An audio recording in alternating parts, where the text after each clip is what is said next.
Sa mga hindi nakakalimot mag-subscribe sa channel na ito, mag-uumapaw sana ang biyaya mo sa araw-araw. Maraming salamat po at mag-umpisa na tayo. Sir Casper, kahit saan ko ibaling ang aking paningin, mistola akong baliw hanggang sa ngayon. Ako si Bogs, isang tomboy at dating collecting officer ng isang financing company. Hindi na ako magbanggit pa ng mismong pinakalugar upang maiwasan na ang mga inosenteng tao doon ay madamay. Dahil siguro ako ay tomboy, isa ako sa pinadala ng kumpanya sa bayan ng Capiz. Matapang ako kung sa matapang, pero ang nakalaban ko doon ay isang lahing aswang. Kahit sino naman siguro ay maduduwag, lalo ba't may umaasa sa iyong pamilya at minamahal. Taong 2015 noon, kalakasan ng mga financing company. Lahat ng tao ay kapit sa utang. At isang pagkakataon na ako ay napromote nga. Pero ang kapalit, madidestino ako sa liblib na lugar ng Capiz. At dahil tataas ang sahod ko, at wala naman akong pamilyang binubuhay, kumbaga binata ako. May live-in partner ako pero kagaya ko ring nasa kumpanya din namin. Kaya unawa niya ang trabaho ko. Matapang akong sumunod sa utos ng manager ko. Dumating ako sa Capiz na buong akala ko ay kabayanan ang dinistino ko. At laking gulat ko'y bukid pala ito. At kung may highway man, national road ito. Malawak at halos mahirap tumawid ang ordinaryong tao dahil sa pinalawak ito ng gobyerno. At ang mga kabahayan ay malalayo ang agwat. At ang aming inuupahang bahay, luma na at walang kapitbahay. Mahal, ano ba naman itong pinagdalhan ni boss sa akin? Baryo pala ito at malayo sa kabihasnan. Itinaas nga ang sahod ko, mamamatay naman ako sa lungkot dito. Tiisin mo na lang, Bogs, kasi malaki naman ang sahod mo. Makakaipon agad tayo, magkakabili tayo ng bahay natin. Tsaka matapang ka naman. Bagay ka dyan. Ang mga tao daw dyan ay pasaway. Ayaw magbayad ng loan nila sa saktong oras, sa tamang panahon. Kaya kayo ni Eric ang ipinadala dyan. Ayaw mo nun, may thrill. Hindi ko maramdaman ang joke ng mahal ko habang nakaupo ako sa balkonahin ng lumang bahay na inuupahan namin. Maging ang kasama kong si Eric, nagmumura sa galit. Kala daw niya ay sa syudad ng Capiz. Tang na naman paring Bogs, walang signal, walang wifi. Ano bang buhay meron dito? Naloko tayo ni boss ha. Hindi ako tatagal dito. Tapos ang tubig, poso pa. Ang init pa kahit may electric fan. Kakaboysit pare. Tama naman si Eric. Sobrang liblib ng lugar at hindi rin ako tatagal. Unang gabi namin, nakakapanglabot ang huni ng mga ibon at tahol ng aso. Hindi kami makatulog ni Eric ng maayos. Pero ang dinatnan naming 4 na empleyado ng kumpanya namin ay mga himbing ang tulog. Sanay na sila sa lugar at mga lehitimong taga roon kasi sila. Kaya naman sanay na ang mga ito. Kailangang tanggapin namin dahil trabaho nga ito.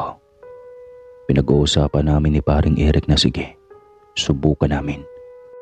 Kahit ilang buwan lang at magre-reklamo na kami sa head office.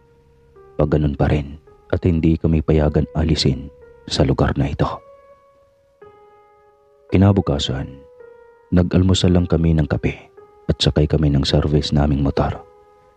Patungo sa mga account o loan na may problema. Gumawa kami ng mapping upang mabalikan naming dalawa ni Eric at kami ang makikipag-usap tungkol sa kanilang mga lending na hindi na binabayaran at sila pa ang matatapang. Nagsimula kami 8:00 ng umaga at inikot namin ang ilang barangay doon. Hindi talaga ako makipaniwala pero ang mga tao, para bang nasa isang movie. Para mga patay na buhay, hindi pala ngiti at hindi pala kaibigan. Karamihan sa kumukuha sa amin ng lending ay may mga tindahang maliliit. Kaya naman kada tindahan ng aking nadatnan, puro matatandang mga galit ang muka. Ang sabi ko nga kay Eric, mahirap ito. Marami kaming makakaaway. Sabi pa ni Eric, kailangan naming tanggapin dahil kung hindi naman kami tutuloy, wala kaming sasahurin. Ilang araw lang kaming sinamahan ng aming mga kasama sa trabaho, pero sa loob ng 5 araw, kitang-kita namin ang problema. Kaya inihanda na namin ang aming mga sarili. Nagpabalik-balik kami sa 5 tindahan na pinakamalaki ang problema. Halos tig-5 kaming tindahan ni Eric. At ang napapunta sa akin ay ang tulong bahagi na ng tindahan ay ang malaki. Pero sarado ang kalahating bintana at pintuan ng kanilang bahay. Malaki nga ang kanilang tindahan pero maliit lang naman ang bukas nito. Mahirap tumawag. Ang lalaki ng kanilang mga aso. Hindi tumutugon sa tawag ko. Pili lang yata ang kanilang tinutugunan. Mamimili lang. At ang maniningil ng utang nila ay dedma. Maghapon kong tinutukan ang tindahang iyon dahil malayo nga at walang kapitbahay. Nagtataka ako kung sino ang bumibili sa tindahang iyon. Alam kong nakatago lang ang may-ari at nananatili akong kumakatok at nakikiusap. Ang laki kasi ng utang, 20,000 ang prinsipal. At pwera pa ang tubo nito. Maya-maya may lumabas na isang lalaking hubad, parang kaedad ko lang at mahaba ang buhok. Nagtaka ako dahil nakangisi ito na para bang nakakaloko. Yun agad ang bungad niya sa akin. At ano daw ang kailangan ko? Sino ka ba? Anong kailangan mo? Maniningil na naman ba kayo? Wala ba kayong kapaguran? Hindi ba kayo nauumay na magbalik-balik dito? Pag sinabi ko bang hindi ko na kayo babayaran, may magagawa pa ba kayo? Hindi kayo taga rito, magsilayas kayo.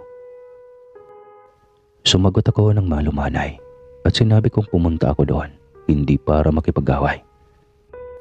Gusto ko lang magkaliwanagan at kailangan kong ipaliwanag sa kanyang pinirmahan na kontrata bago ibigay ang kanyang inutang. Sir, hindi man po kami taga rito pero legal po ang aming trabaho. Ang financing company po na kinuhanan ninyo ng salapi ay legal.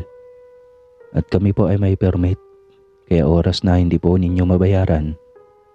Hindi naman po kami taga rito sa inyong lugar, pulis na po at abogado ang kasunod ninyong kausap.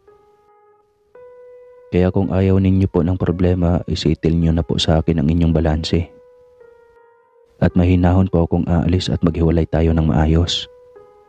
Saad ko. Pinagtawanan lang ako ng lalaki at para bang nakakalokong sinabing nag-aaksaya lang daw ako ng laway. Hindi na daw siya magbabayad, kaya naman agad ko siyang kinuna ng larawan at inirecord ko ang aming pinag-uusapan upang may ebidensya akong maipakita sa boss ko. At legal team na ang kasunod na mangingialam sa problemang iyon. Pero nagalit ito nang kinunan ko ng larawan. Hindi ko kasi napatay ang flash ng cellphone ko. At dahil umiinit na ang aming usapan, ako na ang lumayo at umalis. Dali-dali kong pinatakbo ang motor ko at umalis na ako sa lugar na iyon. Pero hindi pa man ako nakakalayo. At para naman yatang napakabilis niya. Paglingon ko, ang lalaki ay nasa gitna na ng kalye at nakatingin sa akin. Dinuduro ako. Sa isip ko na lang, bahala ka sa buhay mo. At saka pinaharurot ko pa ang motor ko para tuluyang makalayo na ako. Pero tandang-tanda ko ang mukha ng lalaki. Na galit ito sa akin. Kinagabihan, pagod na pagod ako Maging si Eric ay nakatulog agad. Kumain lang ako sa labas sa isang karinderya sa Kabayanan. Pagkatapos nun ay nakaramdam na ako ng antok. Dahil sa pagod, kaya naman maaga kaming nakatulog ni Eric. Hindi na namin alam kung anong oras dumating ang aming mga kasamahan. Basta kami natulog na lang. Bandang hating gabi, nakaramdam ako ng matinding sakit ng ulo. Dahil siguro sa init ng panahon. Agad akong bumaba at naghanap ako ng tubig. At habang nagbubukas ako ng ref, may kumalabog sa labas ng pintuan namin. Agad ko itong sinilip sa bintana at nagulat ako. Nakatindig sa labas ng aming bahay ang lalaking kausap ko kanina na galit. Lisik ang mga mata sa akin at hubad pa rin ito. Ang ipinagtataka ko lang, napakaliit ng butas ng bintana na sinisilipan ko. Pero bakit doon siya nakatingin sa pwesto ko na para bang alam niya na nasa kabila ako ng bintana? Napaurong ako. Sandali, iba na yata itong mukhang hindi ito tao. Dahil sa kilos niya at kibo ng mga mata, ibang-iba ito. Sa isip ko. Napapatakbo ako at ginising ko si Eric. At sinabi ko sa kanyang lahat. Taglian itong bumangon at sinabi nitong suntukan na lang daw sila. Kung talagang matapang ang lalaki. Alam kong palaban si Eric pero sinabi ko sa kanya na hindi ito tao. At iba talaga ang pagaramdam ko sa taong iyon. Ibang kumilos at sinabi ni Eric na ibang usapan na iyon. Mahirap kalaban ang hindi tao. Unawa na ni Eric ang ibig kong sabihin. At pagsilip na muli namin sa labas ng aming tinitirang bahay, nandoon pa rin ang lalaki. At kung saan kami nakasilip na bintana, doon din ito nakatingin. At bigla na lang nabaluktot ang kanyang muka at para itong asong gumagapang sa lupa. Patungo ito sa kabilang bahagi ng aming bahay at napansin ko ang aming palang likurang bahay ay mayroong sirang bintana. Yun ang aking kinakatakutan at hinabol ko ito ng tingin kung saan man ito pumunta. Kitang-kita ko ang kanyang paglukso ng napakataas. Nilundag niya mula sa lupa hanggang bubungan ang bahay namin na may ikalawang palapag. Maging si Eric na matapang na tao, pero kinilabutan ito nang makitang paglukso ng lalaki. At sinabing hindi ito biro, kailangan na naming humanda. Napilitan akong gisingin ang iba pang mga kasamahan namin sa bahay. Rinig na nila ang yabag sa aming bubungan. At halos mangatal ako nang marinig kong sinisira nito ang aming bubungan. Yan ba yung nasa dulong barangay, yung malaking tindahan? Tanong ng kasamahan ko sa trabaho. Oo, at nagsagutan kami kanina. Nagalit siya sa akin at mukhang gusto akong patayin. At nag-iba ang kilos niya para itong aso, ang taas ng lundag. Saad ko pa. At habang ako ay nagkukwento sa aking mga kasama sa trabaho, nagulantang kami nang masira nito ang bubungan namin. At umuungol ito na parang asong ulol. Umanda kayo. Lahing aswang po ang pamilyang yon. Sigaw ng katrabaho ko. Habang kami ay naghahanap ng pwedeng magamit pananggasan nila lang na galit sa bubungan, si Eric naman ay may dala itong baril at nagpapuputok na ito. Pero lalong nagalit ang lalaki at lalong sinisira ang aming bubong. Napakalakas nito at parang 5 tao ang nasa bubungan namin. Kahit ako ay matapang, sa ganun palang pagkakataon, mararamdaman mo na lang na nanlalambot ang tuhod mo. Nagtaka ako sa sarili ko ng mga oras na yon. Pagaramdam ko ay masusuka ako na sumasakit talaga ang ulo ko. Sige, pumasok kang halimaw ka. Wala kaming ginagawang kasalanan sa iyo. Sige, pasok. nang magkamatayan tayo. Sigaw ni Eric. Nagalit na rin ito. Siguro nga ay tunay na pusong babae pa rin ako at naalis ang angas ko. Dahil naipasok ng lalaki ang kanyang ulo sa aming pubungan at nagkataon na wala kaming kesame.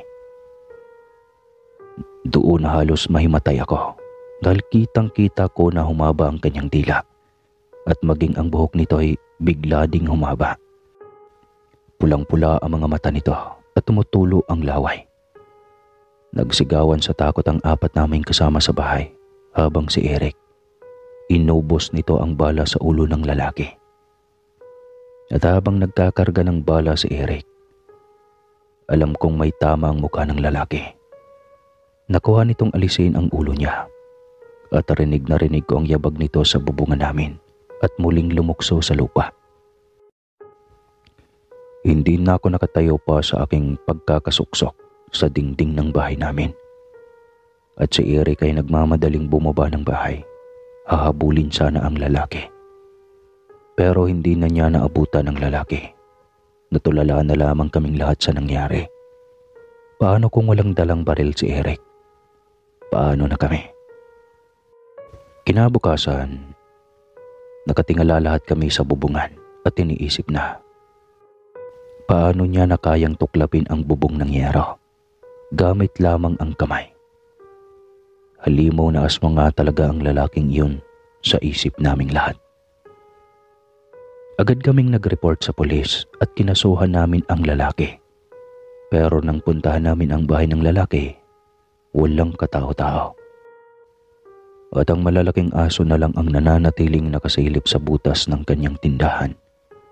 Tahimik na nakamasid sa mga pulis at hindi ito kumakahol. Napagpasya na lang namin na umalis na kami sa liblib na lugar na iyon. Pinaperma na lang namin ang may mga balanse pa at binabalikan ng mga kasamahan ko buwan-buwan ang mga ito. Magpahanggang ngayon, nananatiling bangungot sa amin ni Eric ang liblib na lugar na iyon. Hindi maalis-alis sa aking isipan ang mukha ng lalaki. At noon ko napatunayan na totoo ang mga lahing aswang. At marami pa sila sa ating paligid, kahit sa amang sulok ng Pilipinas.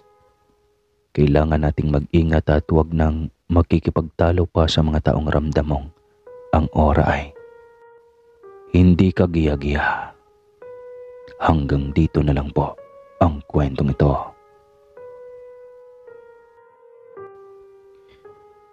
Kumusta po, Sir Casper? Sana po ay nasa mabuti kayong kalagayan. Ako po si Nilo, isang mag-uuling. At iyan ang pangunahing kabuhayan namin dito sa Sitio Calantas. Halos ang pamilya lamang ng ama ko ang may permit galing ng DENR. Kaya kami lang ang pinapayagan ng mga militar na umakyat sa kabundukan ng Sitio Calantas. Balitang-balita kasi sa lugar namin ang kinatatakutan ng lahat, ang taong labas o kung tawagin nila ay mga rebelde. At ang itay ko'y kilalanan ng mga militar at malimit pa nga kaming samahan sa pag-uuling. Basta ba'y ipagluluto namin sila sa tanghalian at hindi naman pihikan sina kapitan. Kahit mga ginataang gulay lamang ay sapat na at konting tuba. Masayang masaya na sila doon. Pagkukwentuhan na sila ng itay hanggang hapon nun.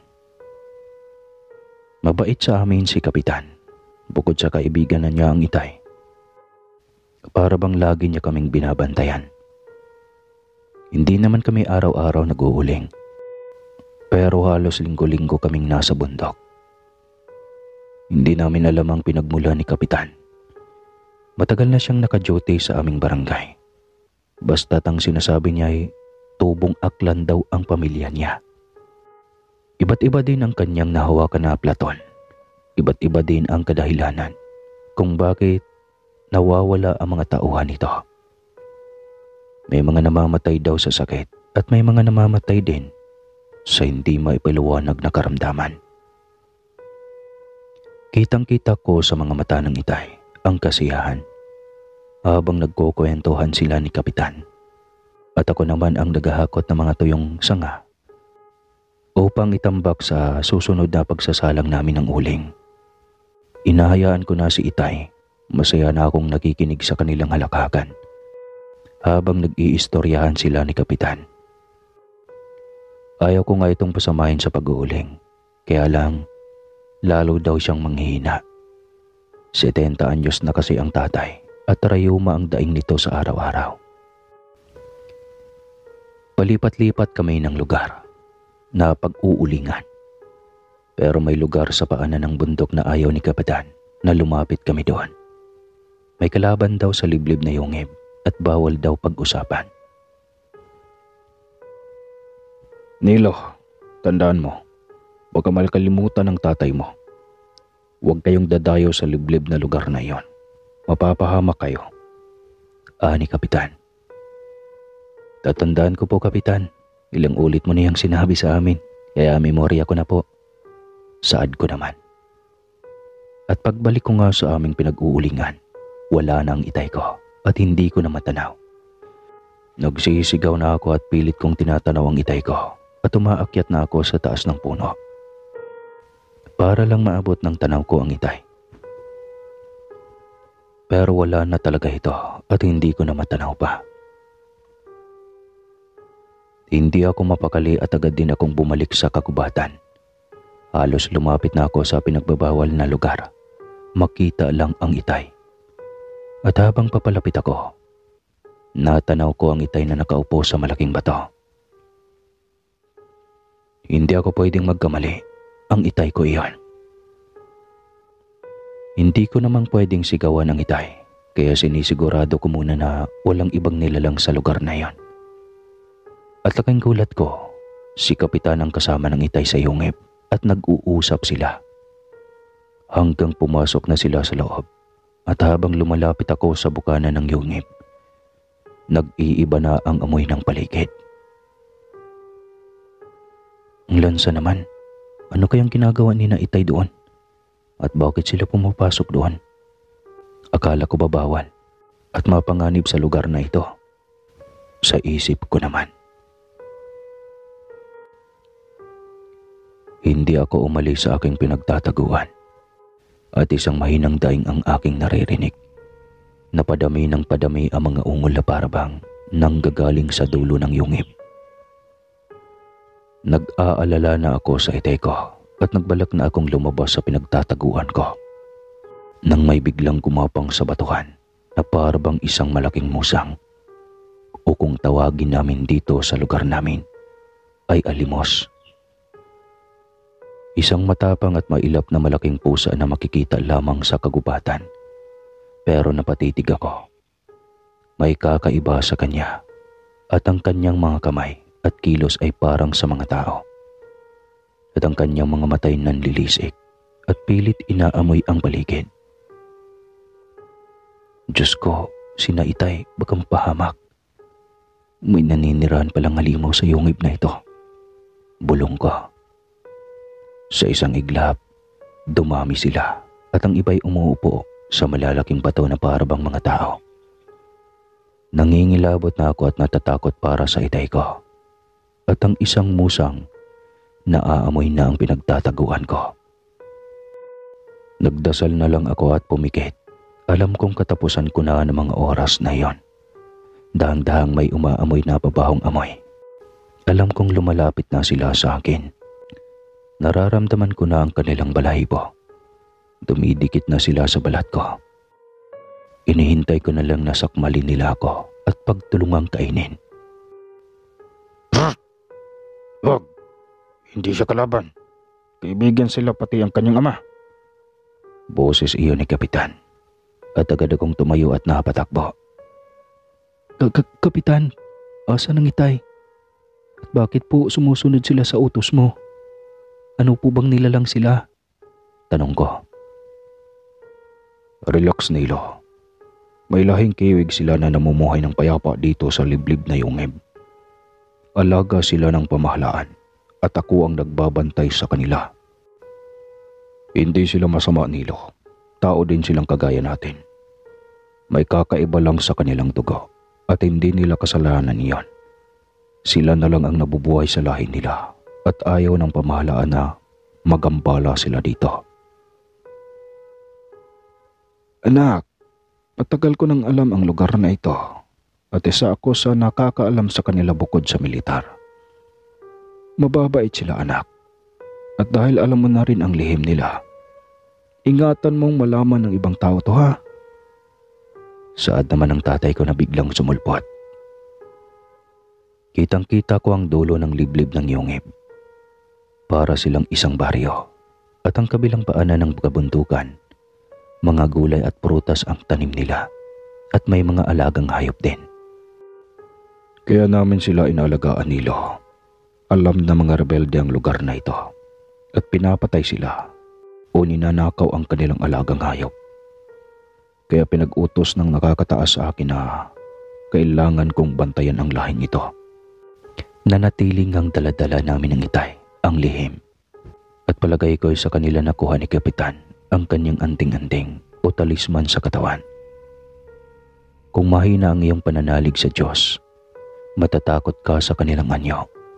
Kung kumilos kasi sila ay parang hayop din, pero anyong tao at may mga anak sila.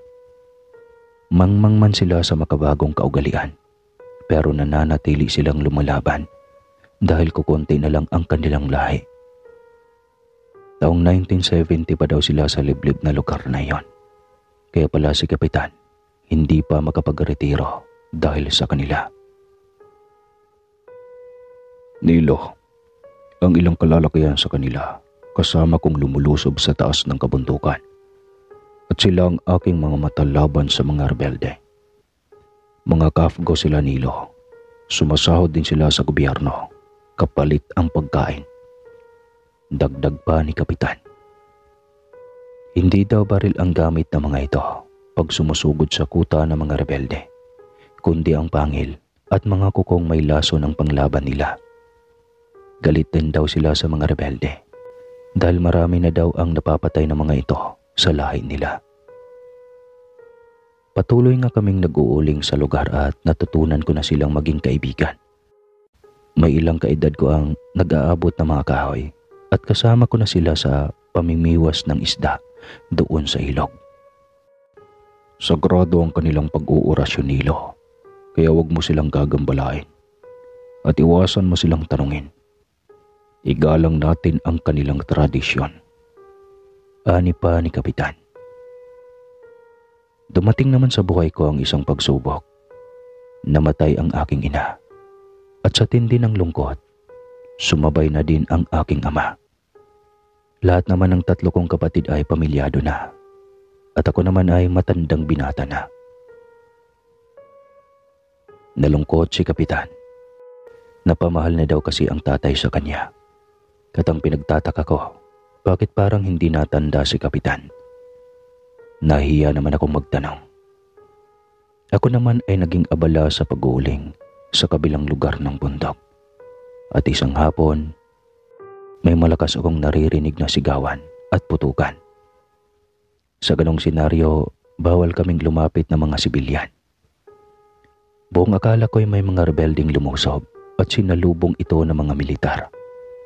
Malayo naman ang kinalalagyan ko, kaya naman napaupo na lang ako sa tabi ng malaking puno. Hanggang sa tumahimik ang paligid at ako'y nakiramdam. Dahil nga malayo naman ako sa lugar ng kampo ni na Kapitan, mga oras din iyon kong lalakarin bago ko iyon marating. Agad kong tinakluban ang aking uling at papalubog na rin noon ang araw. Dalian akong naghanda para umuwi na at iniisip ko bukas na lang pupuntahan si Kapitan. Hanggang matapos ko na ang ginagawa ko, may matalas na bagay ang nararamdaman kong gumuhit sa mukha ko at nakita ko ang isang dayo. Lahing aswang ito. Lisik ang mga mata na nakaharang sa daraanan ko. Katawang tao pero ang mukha anyong aso na kumakayat ang laway na nanlilisik ang mga mata na umuungol. Hindi ako hangal. Alam kong gusto niya akong patayin. Naramdaman ko ang dugo sa noo ko. Tumutulo ito. Napakasakit at kumikirot Kakaiba na ang nararamdaman ko ng mga oras na yon. Naalala kong sinabi ni Kapitan, may lason ang kanilang kuko. Handa na itong dambahan ako at handa na akong tumakbo. Bahala na kung anong mangyari sa akin. Subalit isang malaking aso at mga malalaking baboy ramo ang dumating at nakipagbuno sa aswang na lahing kiwig. Malakas at malaki ang asong itim at sanay sa pakikipaglaban. Maya-maya lang may dumating pang dalawang aso at kita kong nagbago ang anyo nito at ang mga kaibigan kong kiwig pala ang mga ito. Inalalayan ako papalayo. Tanaw kong sugatan na ang asong kanina lang ay balak akong dambahan at ang kanyang katunggali na malaking aso ay humahaba na ang tila. Galit na galit ito na sinakmal ang kanyang kalaban. Ilayo niyo sa Nilo. Takbo! Sigaw ng malaking aso at hindi ako pwedeng magkamali. Boses iyon ni Kapitan. Kahit garalgal ay alam ko ang boses niya. At ang dalawa kong kaibigan, halos buhati na ako para makalayo kami. At nang makalayo na kami, halos malapit na kami sa bahay ko. Pinahinto ako ng kaibigan ko at may inilagay itong katas ng halaman sa noo ko, pati sa pisngi ko. Lalong humapdi ang sugat ko sa mukha. Pumasok ka na sa bahay ninyo, Nilo. Babalikan namin si Kapitan. Rebelde ang dumating na dayo at kalahi namin ito. Isang pain siya, Nilo. Pinatay niya ang mga kabataan at matatanda na pamilya namin. Halos maubos kami kaya huwag kang lalabas ng bahay mo kahit anong mangyari. Saad ng kaibigan kong aswang. Si Kapitan, kalahi ninyo. Bulong ko. Oo, Nilo. Siya ang nagdala sa amin dito. Taong 1970 pa. Dahil sa panggigipit sa amin noon sa probinsya namin. At dahil dito siya nakadestino, kaya dito kami nagtagal sa pangangalaga niya. At alam ito ng gobyerno, Nilo. At saksi ka, kaibigan, hindi kami masama. Dagdag pa ng kaibigan ko. Nawala ang kirot sa mukha ko. At agad akong pumasok sa bahay ko at nagsara. Sinilip ko ang mga kaibigan ko habang papalayo at mabilis silang tumakbo. Naging anyong malaking aso ulit at baboy ramo. Agad akong naglinis ng aking katawan at napon akong naghilom na ang sugat ko sa mukha. Kundi sa mga kaibigan ko at kay Kapitan, malamang patay na ako. Kinabukasan, isang malawak na libingan ang naabutan ko sa paanan ng bundok. Ang loob ng yungib, nagkalat ang dugo at mga sirang kagamitan ng mga lahing kiwig. Wala na akong naabutan ni isa sa kanila. Mukhang umalis na ang mga ito. Napapaluha ako sa kanilang sinapit. Dahil lamang sa galit at inggit ng kalaban nila, umabot sa ubusan nila ng lahi ni Kapitan. Agad akong napatakbo sa kampo ni na Kapitan at naabutan ko itong sugatan. Nilo, tara. Pagkapi na. Bungad sa akin ni Kapitan. Ayos din si Kapitan. Mahilig sa kape. Ang dami mo pong sugat, Kapitan. May maitutulong ba ako? Bumarito ka. Sabayan mo akong magkape. Relax ka lang. Mamaya, maghihilom na ito. Huwag kang mag-alala. Alam mo naman ang kagaya ko. Walang kamatayan. Pagbibiro pa ni Kapitan. Agad kong hinanap ang mga kaibigan ko at sinabi nitong nasa maganda ng lugar ang mga ito at nailipat na niya. At ang mga rebeldeng lumusob, naubos nila at ang mga katawan nito'y ubos na rin. Ang nalagas daw sa lahi ng mga kiwig ay nasa 10 lamang kabataan at matatanda. At wala daw silang tinira sa mga rebelde, maging ang mga lahing aswang nakakampi ng mga ito. Dating gawin, Nilo. Mag-uling ka pa rin sa kagubatan at ako ang bahala sa iyo. Huwag kang malungkot sa mga kaibigan mo.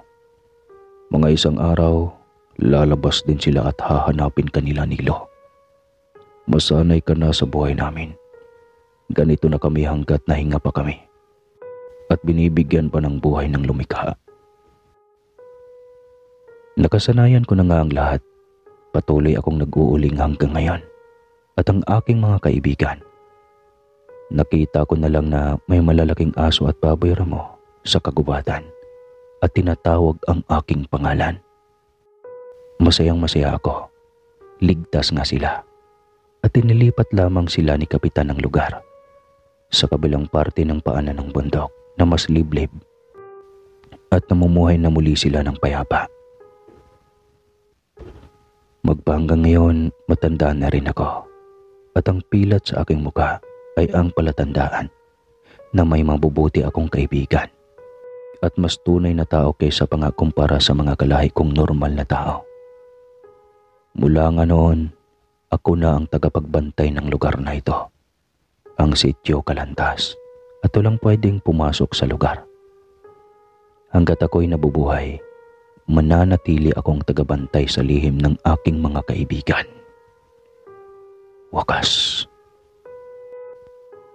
Pangatlong kwento. Engkanto sa liblib. Sir Casper, ako si Dante. Apo ako ng albularyo at may kakaiba sa pagkatao ko. At ipinamana ito ng lolo ko mismo. Ikakwento ko sa inyo ang pangyayari sa buhay ko na kakaiba sa mga ordinaryong tao. Araw-araw na lang ako na ang topic nila, buhat magkaisip ako. Nakakairita na at parang ayaw ko na tuloy magpakita sa kanila. Wala pa bang mangyayari sa anak mo ha? Balitaan mo daw ang mamay at mga kamag-anak natin na nag-aalala sila. Saad ng malalayo naming kamag-anak.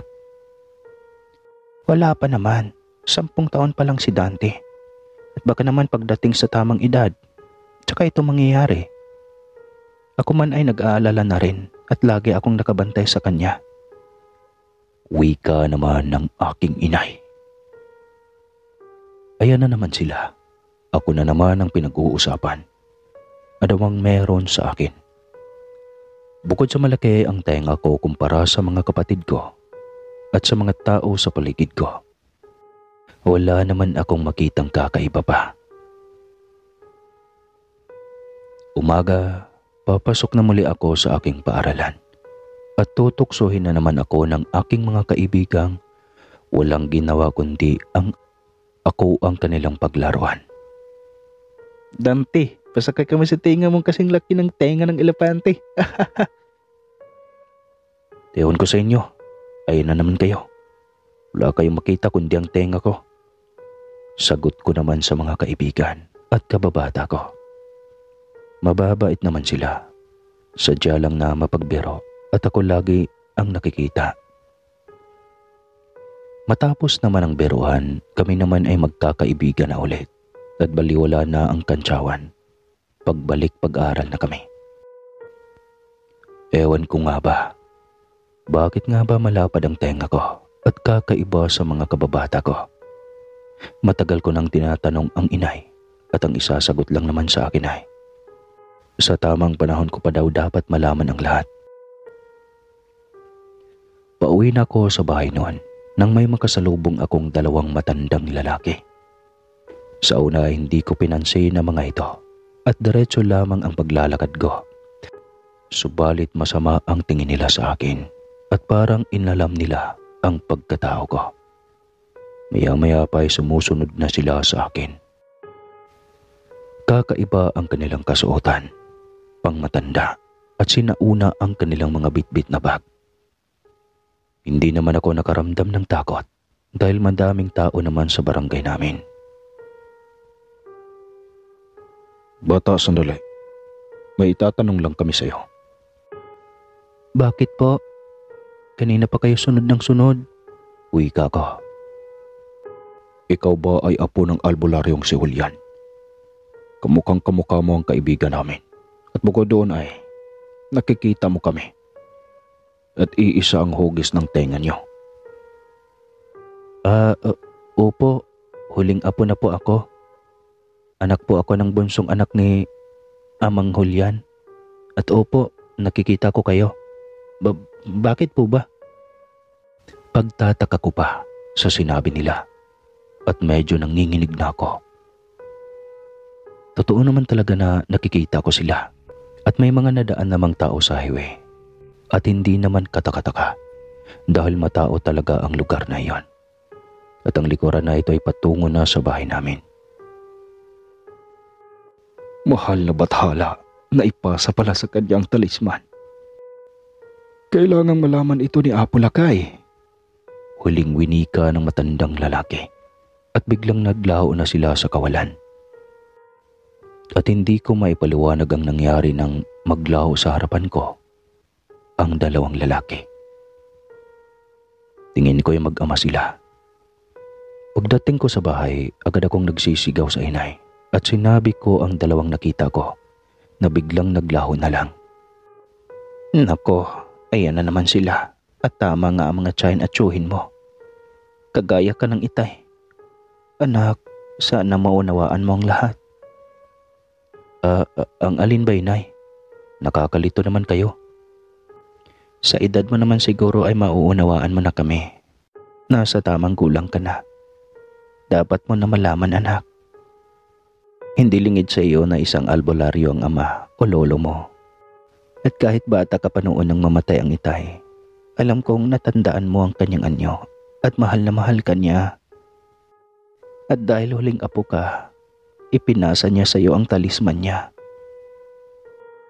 Ay, inay, kababasa mo yan ng comics eh. Kaya kung ano-ano ang mga naiisip mo. Marahil nga anak, mahirap para sa iyo ang tanggapin at paniwalaan ang lahat-lahat. Pero ang sasabihin ko sa iyo ay tandaan mo. Para pag may mga pangyayari muling kakaiba sa buhay mo, ay hindi ka na mabigla. Pero inay, hindi ako nagbibiro. Sino ba ang dalawang lalaki na iyon? Bakit kilala ang lolo ko? At sinabi nila kagaya daw ng tenga ng lolo ko ang malaking tenga ko. Hindi sila totoong tao, anak. Mga taong engkanto sila ng mga babaylan. At kung sa ating mundo ay albularyo. At ang itay kagaya nila. Siguro'y may pamilya din sila dito malapit sa lugar natin. Sige na nga, inay. Paniniwalaan na kita sa ngayon. Pero sana wag na silang magpapakita kasi natatakot ako eh. Uwi ka ko pa. Natapos ang pag-uusap namin ng inay sa ganong estilo. Pinabayaan kong isipin niya na ako ay naniniwala sa kanya pero hindi pala. At mahirap paniwalaan ang mga sinasabi niya. Dumaan ang mga buwan na taon, sekundarya na ako. At sa awa naman ng Diyos, wala nang nagpapakita pa sa akin na kahit ano.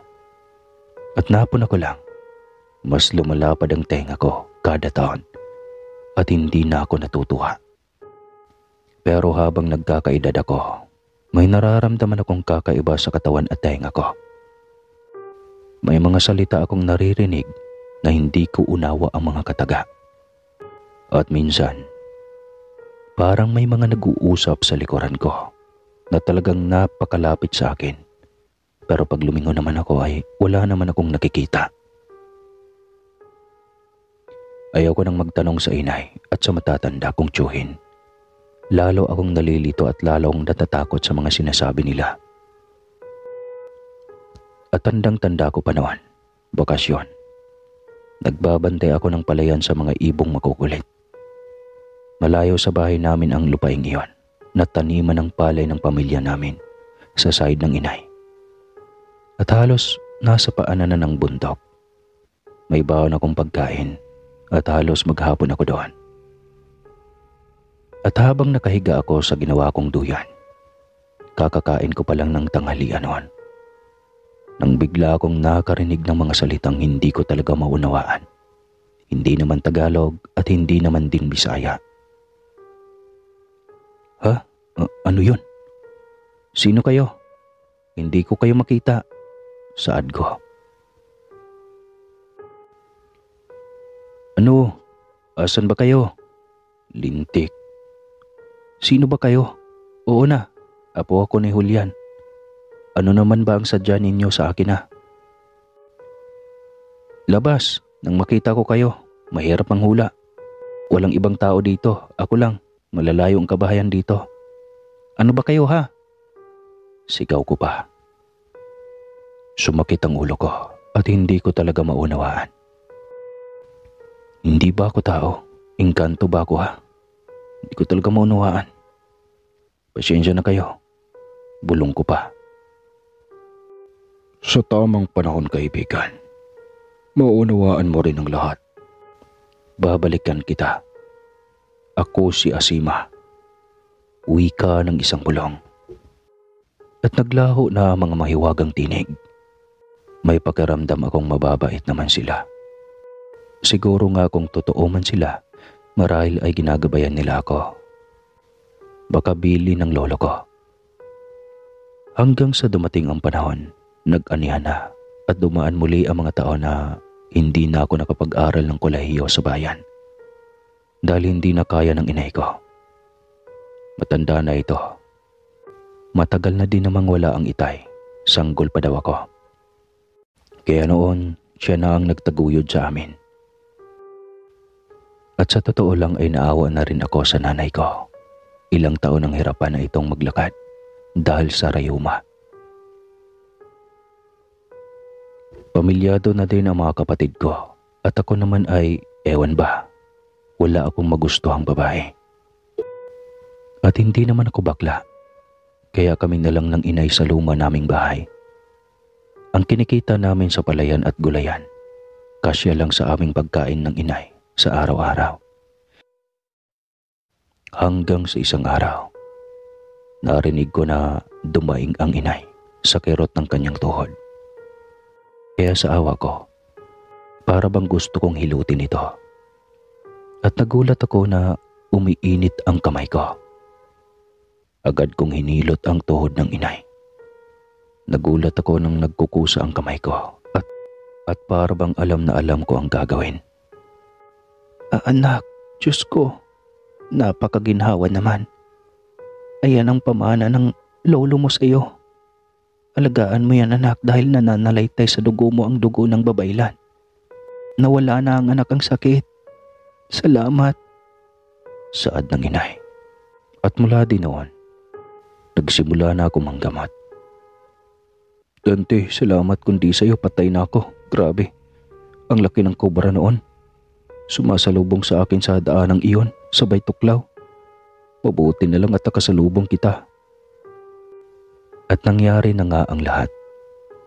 Hindi ko kayang ipaliwanag, pero basta alam na alam ko ang lahat ng paraan. At ng kamay ko, oras na uminit, ay kusa na itong kumikilos at marami-rami na rin akong naiisalbang buhay. Isang araw noon, hapon nga ng Martes noon, habang ako ay nagpapastol ng mga alaga kong hayop, may nagsasalita na naman sa likuran ko. Ihanda mo ang mga mata mo at sarili mo. Huwag mo akong katatakutan ha. Magpapakita ako sa iyo. Isang lalaking kaedad ko na may malaking tenga at ang ilong niya ay matangos na sobra naman sa sukat. At may mahabang mukha na malaki ang ulo at ang kanyang kamay at paa mahaba rin. At hindi naman ito katangkaran. Hindi ko maipaliwanag pero hindi ako nakaramdam ng takot sa kanya. At para bang matagal ko na siyang nakita. At ang mga hayop kong alaga nakatingin sa kanya na para bang normal lang sa kanila ang anyo ng kausap ko. Tumawa ito at parang nabuhayan ako ng loob. Agad niya akong hinawakan at nawala na kami sa kagubatan. Bumungad sa akin ang isang lugar. Nakakaiba ang langit. May buwan at araw. Ang klima ay malamig na mainit. At nang sumalubong sa amin ang mga kamukha ng sumundo sa akin, ang mga kabahayang kakaiba sa bahay ng tao. At ang dalawang lalaki na nakita ko noong elementarya pa lang ako, nandoon din sila at nakatingin sa akin. Kumusta ka na Dante? Kagaya mo, kada pamilya dito sa mundo namin ay hindi nauubos ang mga albularyo kung tawagin sa mundo ninyo. May talisman ka Dante, at yan ay mabubuksan sa tamang edad mo. Saad pa ng matanda na alam kong hindi sila tao. Paano kung makakabalik sa amin? Pagmamakaawa ko sa kanila. At iniisip ko nga ang aking mga nakataling hayop at lugar ng bahay namin.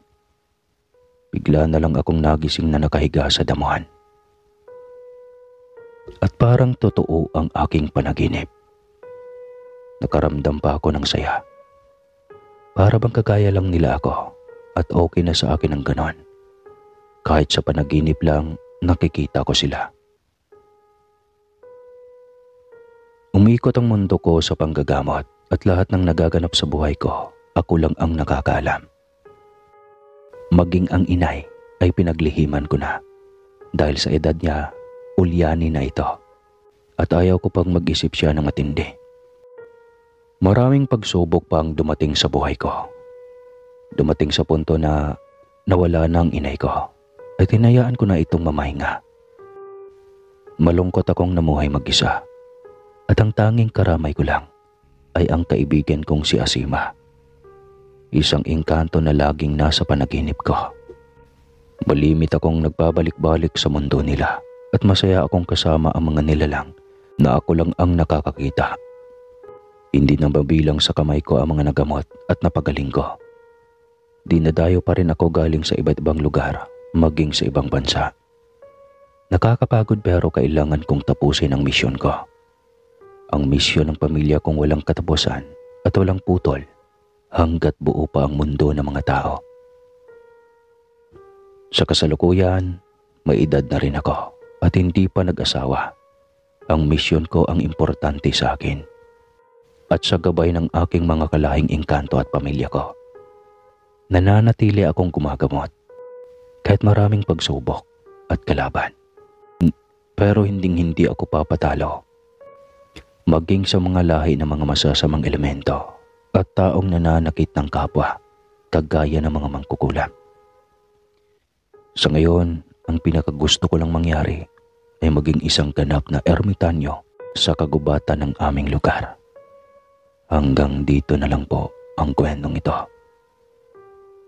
Ingat kayo palagi at huwag kalimutang magkape. Ingat mga single.